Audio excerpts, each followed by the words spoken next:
구직 수당을 받는 뉴질랜드인이 1년 동안 11.2% 증가했습니다. 미군 구람이 호르무즈 해협에서 이란 무인 정찰기를 격추했습니다. 문재인 대통령과 여야 5당 대표가 청와대 회동을 가졌습니다. 이상이 이 시간 주요 뉴스입니다. 뉴질랜드 뉴스입니다. 구직수당을 받는 뉴질랜드인이 1년 동안 11.2%씩 증가하여 2018년 6월 이후 거의 14,000명이 늘어났습니다.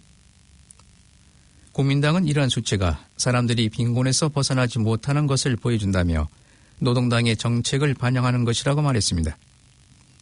사회개발부의 2019년 6월 분기수당 데이터에서는 지난해 근로연령 인구층에서 수당 혜택을 받는 사람들이 5.2% 증가했습니다.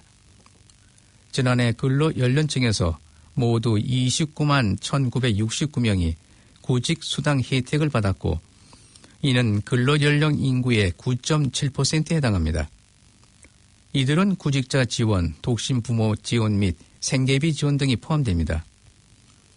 구직 지원자 중 노동연령 인구의 4.5%가 이 혜택을 받고 있으며 2018년 6월 이후 11.2%인 13,720명이 증가해 13만 6,233명이 혜택을 받고 있습니다. 열효율이 좋은 히터들도 정부의 보온 단열 지원 방침에 추가됐습니다. 어제 메간 우드 에너지부 장관은 히터 펌프와 같은 열효율이 좋은 난방기구들도 지난해 7월부터 시작된 주택보온 단열 프로그램 지원을 받을 수 있다고 밝혔습니다. 지난해 7월 정부의 보조 프로그램이 시작한 이후 10,000가구가 넘는 주택 소유자들이 신청했으며 이달 말까지 약 8,500세대에 대한 단열 보온 시공이 완공될 예정입니다.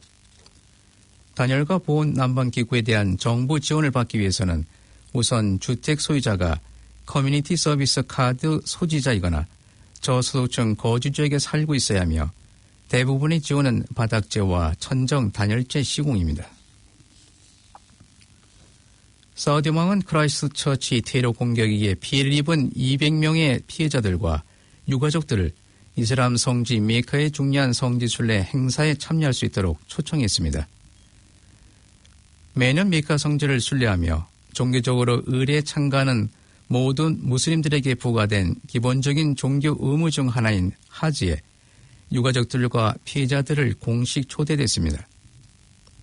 사우디 프레스는 희생자 유가족과 피해자들의 초대가 사우디 왕이 테러리즘을 대처하고 이겨내는 의지를 표현한 것이라고 보도했습니다.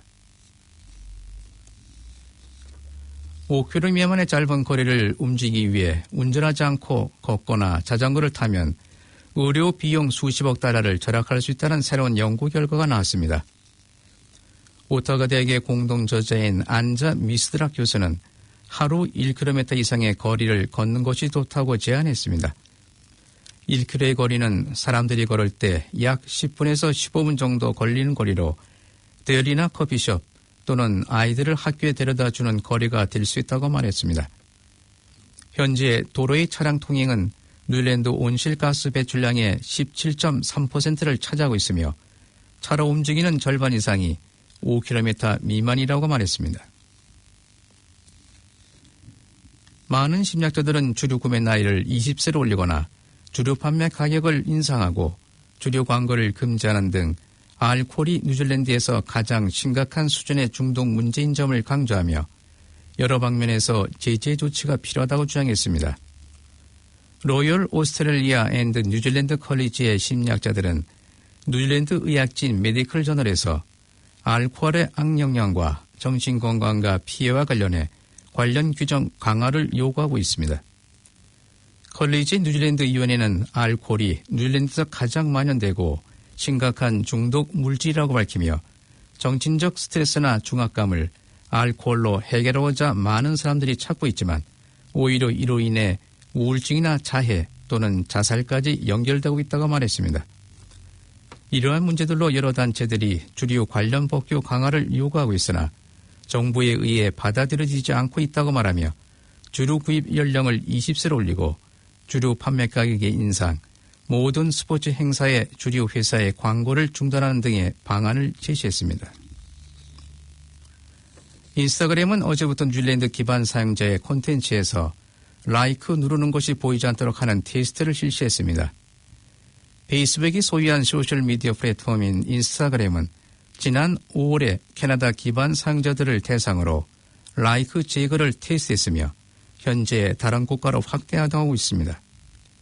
페이스북의 호주 및 뉴질랜드 정책 담당자인 미아 갈릭은 사용자들이 다른 사용자들로부터 얻는 라이크 수보다 콘텐츠에 집중하기를 원한다고 말했습니다.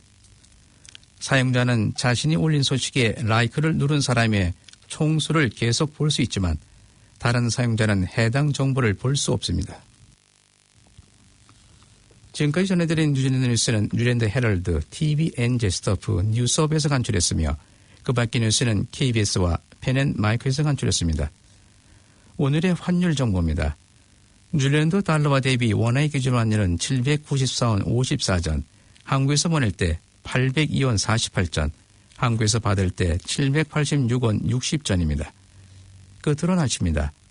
오클랜드 오늘은 비가 오겠으며 가끔 많은 비와 천둥이 치는 경우도 있겠습니다. 낮 최고 기온은 16도로 예상됩니다. 토요일인 내일은 흐린 날씨에 한두 차례 비가 오겠습니다.